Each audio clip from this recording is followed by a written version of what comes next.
He was always ready to fly too high. And in the end, the wings of fortune proved for him. February 1963 at Shepperton Studios was absolute chaos. Stanley Kubrick was busy smuggling actual war plans onto a film set, while the world was still reeling from the Cuban Missile Crisis. It looked like a comedy, but beneath those pie fights lived classified doomsday secrets that literally triggered FBI probes. Here are 25 overlooked facts about Dr. Strangelove that prove this satire was terrifyingly closer to Armageddon than anyone ever admitted. Those secrets started with classified docs on set. Smuggled nuclear secrets. Stanley Kubrick didn't just want to make a movie about the Cold War.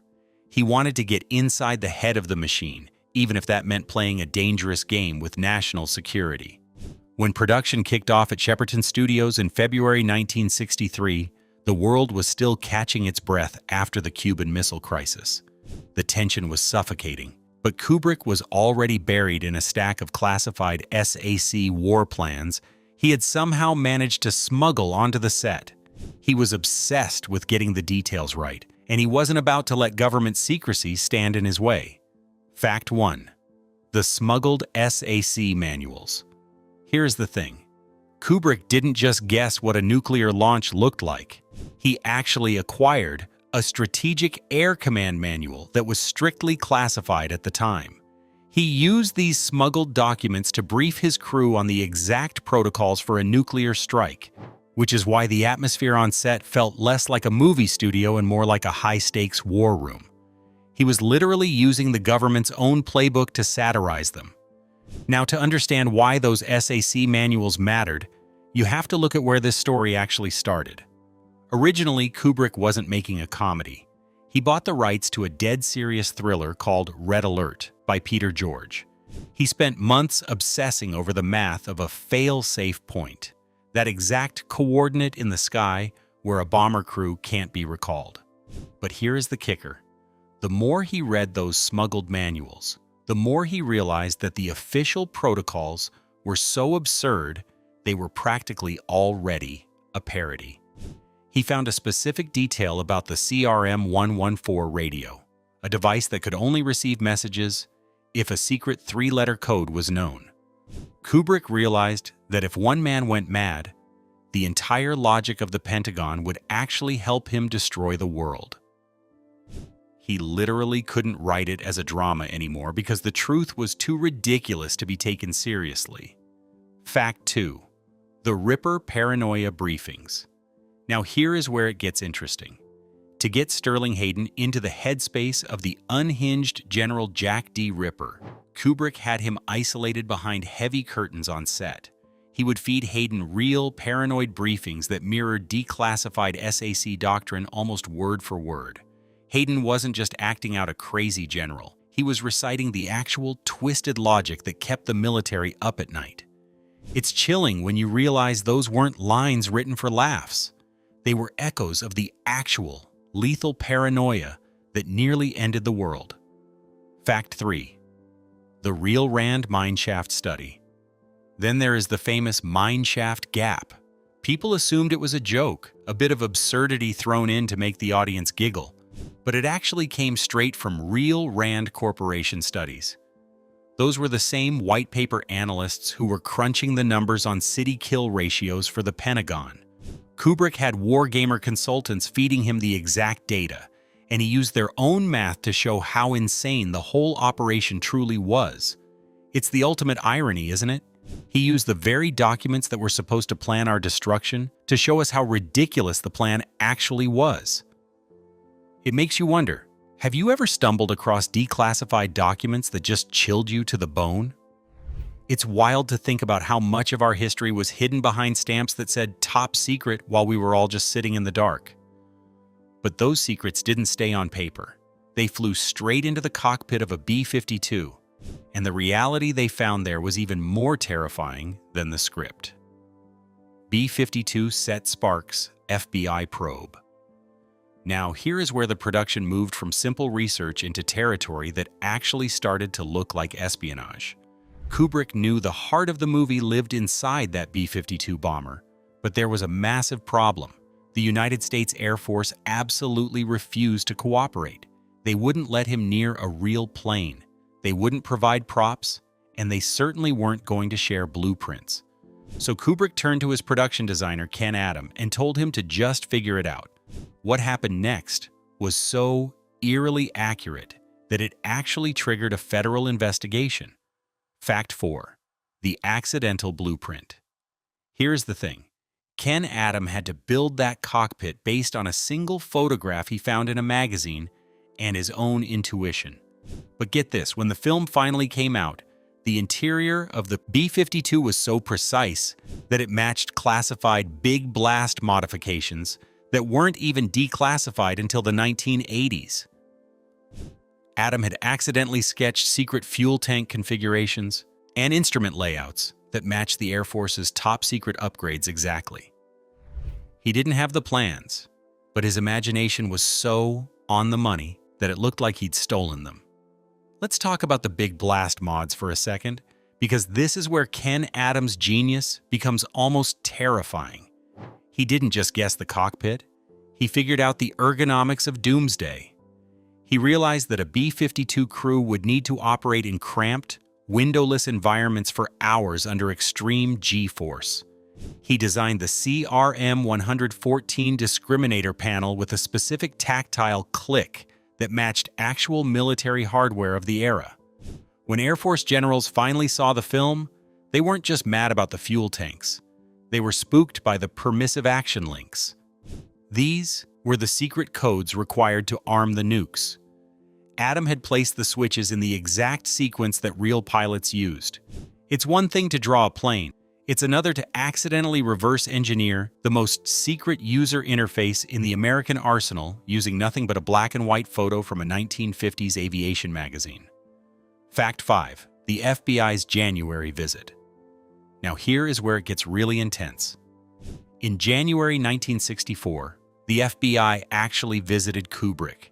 They were convinced there was a massive security leak because there was no way a civilian film crew should have known what the inside of a nuclear-armed bomber looked like. They questioned him about his sources, suspecting that some of those smuggled documents from the earlier chapters had crossed a line into actual state secrets. Kubrick had to explain that they'd basically just made a very educated guess that happened to be perfectly right.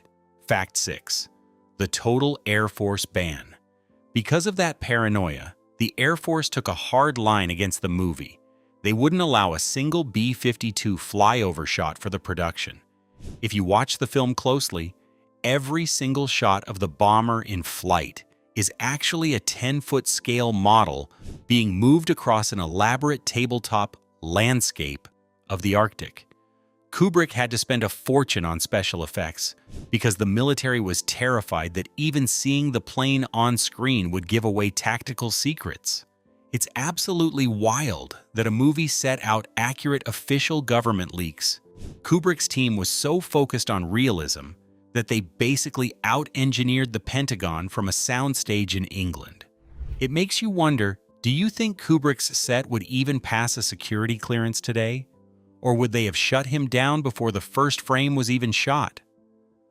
But as much as the machines were causing trouble, the real madness was happening with the people on screen. Let's look at the likes of Peter Sellers and his insane attempt at playing 4 different roles at once. Sellers' 4-role madness. While Kubrick was perfecting the hardware, he was nearly destroying his lead actor. Peter Sellers was originally signed on to play 4 different roles, which is a massive workload for anyone, but Sellers was already balancing on a thin edge. Kubrick's obsession with doing 100 takes for a single scene started to turn the set into a psychological pressure cooker. Fact 7. The Slim Pickens pivot. Here's the thing. Sellers was actually supposed to play Major Kong, the cowboy pilot who rides the bomb, but during filming he tripped over a cable and blew out his knee, which made it impossible for him to climb around that cramped B-52 set. He also couldn't quite nail the Texas accent, and after the injury, he basically had a breakdown. Kubrick had to scramble and bring in Slim Pickens, who arrived on set in full cowboy gear because no one told him it was a movie. He just thought that was how people dressed in England. Fact 8. The Strangelove glove. Now here is where it gets interesting. That iconic black-gloved hand that keeps trying to strangle Sellers or give a Nazi salute wasn't just a clever prop. Sellers actually had real nerve damage and a bit of a tremor from his time in the RAF during World War II. He used that physical limitation to create one of the most famous tics in cinema history. It was literally a case of using real bodily trauma to fuel a comedy role, which is about as dark as it gets. Fact 9. The voice breakdown. By the time they were filming the war room scenes, the strain was becoming visible. Sellers was doing over 100 takes for some of his lines as President Muffley, and his voice eventually just gave out. Doctors had to be called to the set constantly because he was suffering from total vocal exhaustion and physical collapse. It's an uncomfortable truth, but these legendary comedy roles literally hospitalized the star. He was physically falling apart while trying to make us laugh at the end of the world. It makes you wonder, is that kind of brilliance really worth the health cost? Out of all his performances in this film, who do you think he nailed best? But if Sellers was the soul of the movie, George C. Scott was the heartbeat of the chaos. Kubrick knew Scott was a serious, classically trained actor who hated overacting. So Kubrick used a legendary trick. He told Scott they were doing practice takes, where Scott should just go as big and crazy as possible to warm up. Scott complied, thinking these takes would never see the light of day. But Kubrick, the absolute strategist, used almost exclusively those practice takes in the final edit. When Scott saw the premiere and realized he was playing a flapping-armed, gum-chewing lunatic, he reportedly felt betrayed and swore he'd never work with Kubrick again. But look at the result. General Turgidson became the definitive face of military overeagerness. He even improvised that famous trip and fall in the war room, and because he stayed in character and kept talking, Kubrick kept it. That's the level of accidental perfection we're talking about. Pie Fight, Doomsday, buried everything about the climax of this film was supposed to be completely different, and it involves one of the most expensive and exhausting sequences ever cut from a movie. Kubrick had this vision for a literal custard apocalypse where the world didn't just end with a bang, but with a face full of whipped cream. It was a 5-day shoot in September 1963 that turned the Shepperton set into a literal swamp of sugar and pastry. Fact 10. The 2000 Pie Massacre. Here's the thing. They didn't just throw a few pies for a laugh. The crew baked over 2,000 custard pies, and the actors were in there for hours, slipping across floors that were slick with grease and blinding each other with cream. George C. Scott and Peter Sellers were covered in so much custard that the takes became physically dangerous. People were literally losing their footing and crashing into expensive equipment, and Kubrick, being Kubrick, just kept the cameras rolling because he wanted that raw, frantic energy of a world losing its mind. Fact 11. JFK and the scrapped ending. Now here is where it gets incredibly heavy. Kubrick eventually filmed 2 endings, but the famous pie fight was scrapped because of a tragic twist in history. On November 22, 1963, President John F. Kennedy was assassinated, and suddenly, a comedy where the President of the United States gets hit in the face with a pie and someone yells, "The President has been struck down in his prime," wasn't funny anymore. It was too soon, and it felt entirely too ghoulish. Kubrick realized that the world had changed overnight, and that tragedy literally rewrote comedy history. He cut the entire scene and replaced it with the haunting montage of nuclear explosions we see today. Fact 12. The Goldsboro Echo. And get this, because the bomb ride everyone remembers wasn't just a creative flourish. It was actually a dark echo of the 1961 Goldsboro B-52 crash. In that real-life disaster, a bomber broke up over North Carolina and dropped 2 nuclear weapons that nearly detonated. One of them was found with 5 out of 6 safety switches triggered. Kubrick knew about these near misses, and he wanted Major Kong's ride to feel like that same terrifying reality where one human error or mechanical failure brings the whole thing down. While the actors were throwing pies, the crew actually had to disarm live prop explosives that were built into the set because things were getting too chaotic. It's a wild thought, but do you think the pie fight ending would have been better than the serious one we got? Or did the tragedy actually force Kubrick into the perfect ending? Pies flew, and the set was a mess, but back in the war room, things were simmering with even colder tricks as Kubrick started playing mind games with the legendary George C. Scott. War Room Poker Game.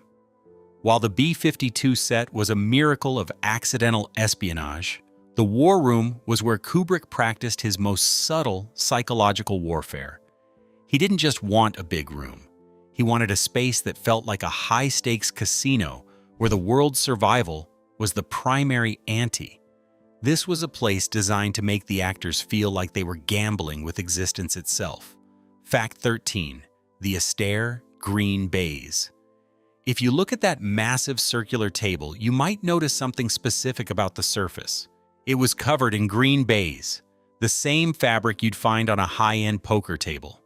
Kubrick was actually obsessed with Fred Astaire movies and the way they used color and texture, so he insisted on this specific green, even though the movie was being shot in black and white. He wanted the actors to literally feel like they were sitting around a poker table, making bets on which cities would be incinerated next. Fact 14. The hidden crew screens. To keep Sterling Hayden on edge, Kubrick would actually hide the film crew behind giant black screens. Hayden would be out there in the spotlight, unable to see the people watching him, which created this intense feeling of isolation and paranoia. It wasn't just a set. It was a psychological trap designed to pull out that raw, unhinged performance of a man who thinks the world is out to get him. The mineshaft gap wasn't just a throwaway line.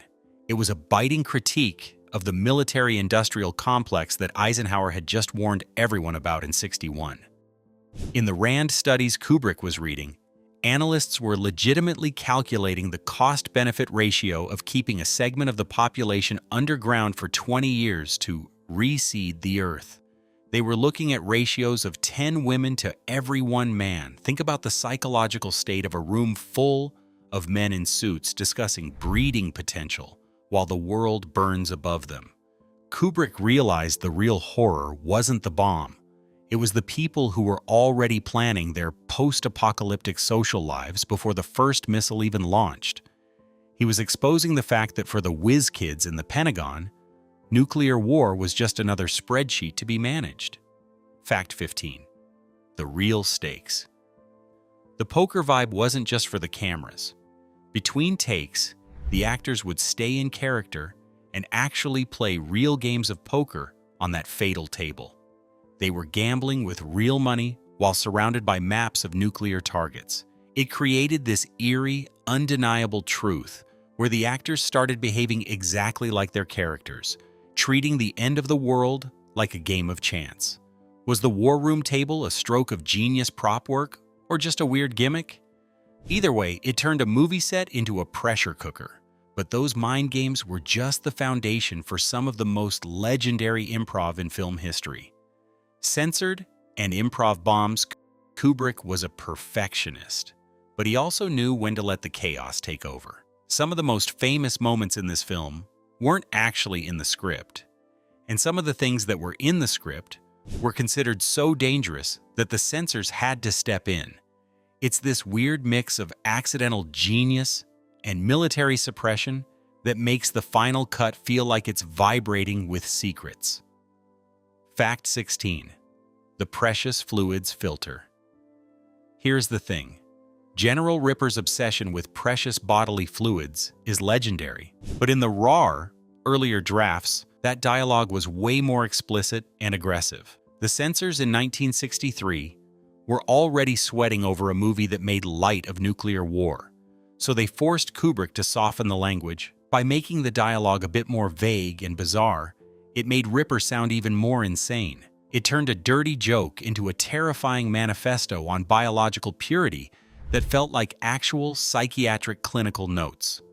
Fact 17. The Strangelove Stand. But one of the greatest moments in cinema history, when Dr. Strangelove stands up from his wheelchair and shouts, "Mein Führer, I can walk," was entirely improvised. Peter Sellers had been sitting in that chair for weeks, and during one take he just felt the spirit of the character's absurdity take over. He stood up, realized what he'd done, and stayed in character.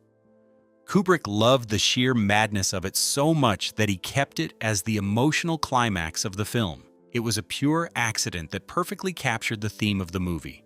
The old, dark ideologies of the past literally rising to greet the nuclear apocalypse. Fact 18. The Pentagon's Revenge. But while the crew was laughing, the military was fuming. The Pentagon absolutely hated the mirror this movie held up to them. They were so offended by the portrayal of the Air Force that they actually tried to block the release of the film. In the UK, the release was actually delayed in 1964 because of pressure regarding how it might affect public perception of the military during the Cold War. They were terrified that if people saw how easily a single rogue general could start a war, they'd start asking questions about the actual fail-safes. It's an uncomfortable truth, but the military hated its own reflection so much that they tried to hide the mirror entirely. Think about that for a second. The people in charge of the nukes were more worried about a comedy movie than they were about the actual glitches in their systems. It makes you wonder, what's the most shocking cut line you've ever heard of in a film? It's wild how a few words can make the most powerful people in the world lose their cool. But censorship wasn't the only thing costing Kubrick.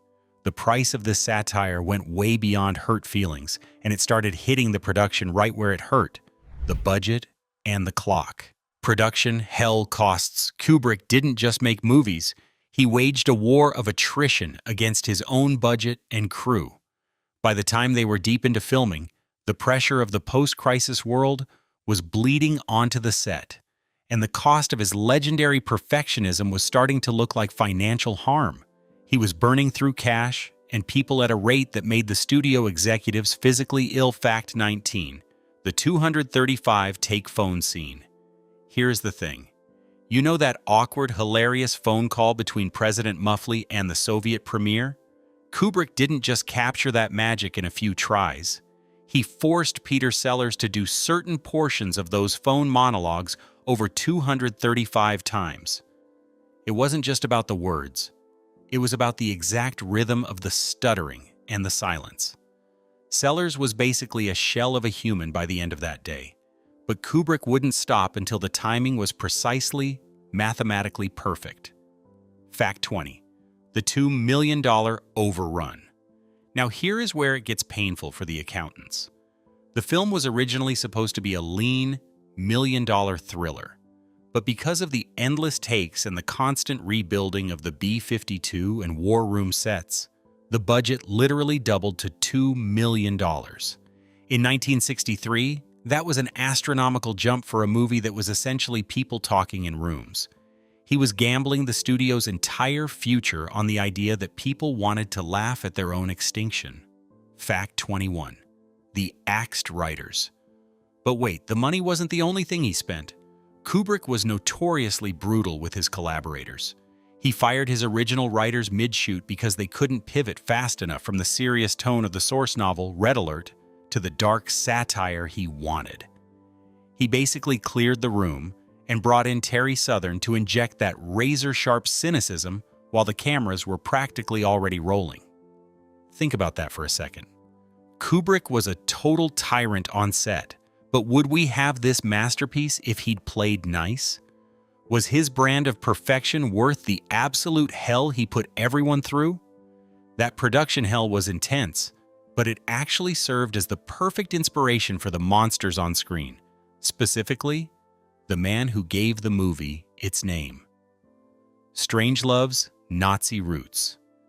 The character of Dr. Strangelove himself felt like a fever dream, but he was actually a Frankenstein's monster stitched together from the very real, very terrifying men who built the atomic age. Kubrick wasn't just inventing a freak. He was holding up a mirror to the rocket Nazis and nuclear theorists the U.S. had quietly welcomed into the fold after World War II. Fact 22. The von Braun salute. That uncontrollable Nazi salute that Strangelove keeps fighting? It wasn't just a gag. It was a direct jab at Wernher von Braun, the former SS officer who became a NASA hero.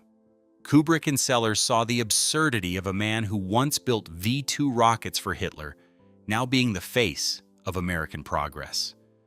That alien hand syndrome was a physical manifestation of a dark past that refused to stay buried, a literal tick of fascism hiding under a lab coat. Fact 23. The Teller vibe. Then you've got the heavy accent and the cold, mathematical obsession with the doomsday machine, which came straight from Edward Teller, the father of the hydrogen bomb. Teller was famous for his terrifyingly logical arguments for bigger and deadlier weapons. Sellers channeled that specific brand of intellectual detachment, where the end of the world is just an interesting variable in an equation. It's entirely disturbing how much of the film's dialogue mirrored Teller's actual stance on nuclear brinkmanship. Fact 24. The von Neumann namesake. Even the wheelchair was a nod to a real-life titan. John von Neumann, one of the most brilliant mathematicians of the century and a key figure in the Manhattan Project, famously spent his final days in a wheelchair while still advising the government on nuclear strategy. Kubrick took that image of a genius bound to a chair, calculating the end of days, and turned it into an icon of cinematic madness. It makes you think when you look at Strangelove, do you see more of von Braun's past? Or Teller's cold future? These nuke dads inspired the freak, and the reality was often stranger than the satire. 25th fact, and Goldsboro legacy. All right, let's tie this whole insane ride together with the fact that most Strangelove fans completely sleep on. Number 25. Major Kong straddling that bomb all the way down, that wild cowboy yell as it plummets. It didn't come from thin air. Kubrick pulled it straight from one of the closest brushes with actual doomsday the world ever had, the 1961 Goldsboro B-52 crash.